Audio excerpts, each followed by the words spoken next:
Hey there, my name is Cha, and I am the Chief Operating Officer of Films by Neptune, the YouTube channel that you are on, and you are watching The Professional Fangirl.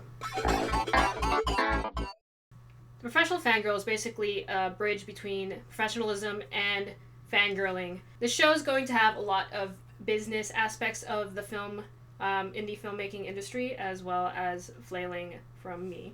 I've been involved in a bunch of fandoms, and I am involved in fandoms. So if you've ever heard of the Legend of the Seeker fandom, Baring and Wells fandom, totally other story. That's just like, I tend to flail a lot, so I will get off on tangents.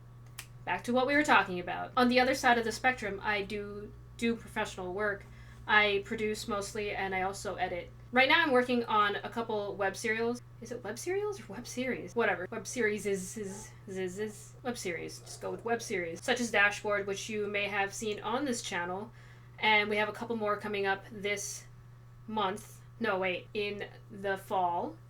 And some more planned for the next year. So now on to why I even made the Professional Fangirl. I am somebody who's always on social media. I came to Tumblr 4 years ago. Tumblr is like the love of my life. No, I didn't say that. With Tumblr, it's like no other social media. It's really, really creative.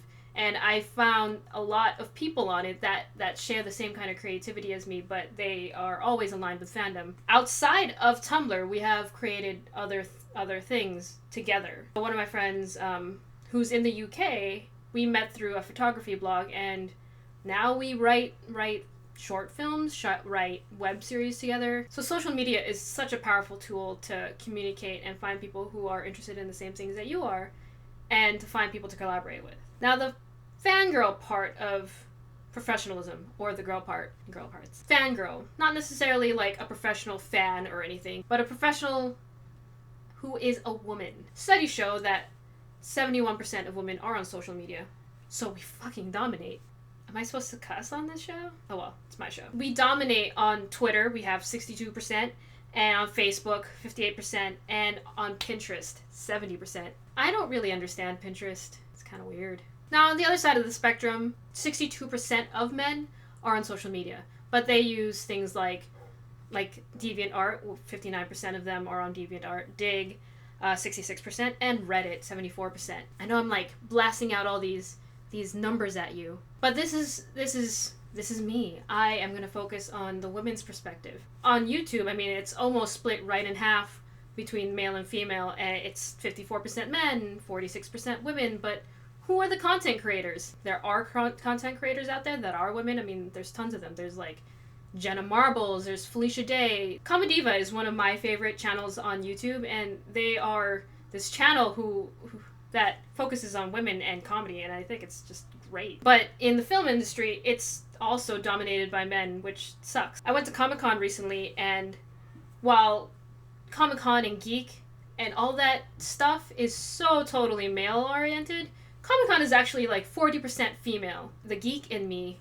is always like, yeah! And then it's like little girls who are dressing up as like Gundam and then Chun-Li and stuff. I mean, I love it. It's like, fuck being a princess. Let's be Thor. Gal power. But whenever I went to the panels at Comic-Con, it was vastly dominated by males. And I'm not talking about like the celebrity panels and stuff. I'm talking about like the little panels. So I went to one about fan films, and it was like 6 guys on the panel, moderated by one dude, and it was just like, do girls not make fan films? Especially on Tumblr, I mean, like, women are like attaching themselves to these stories that are inherently female-oriented, where there's strong, badass females. And I missed the panel at Comic-Con, and it was like the strong, kick-ass women. I totally missed it because I was stuck in a room waiting for Warehouse 13, and then my soul died. But I read reviews on that panel, and all of these women on the panel, and I'm talking like Tatiana Maslany from Orphan Black,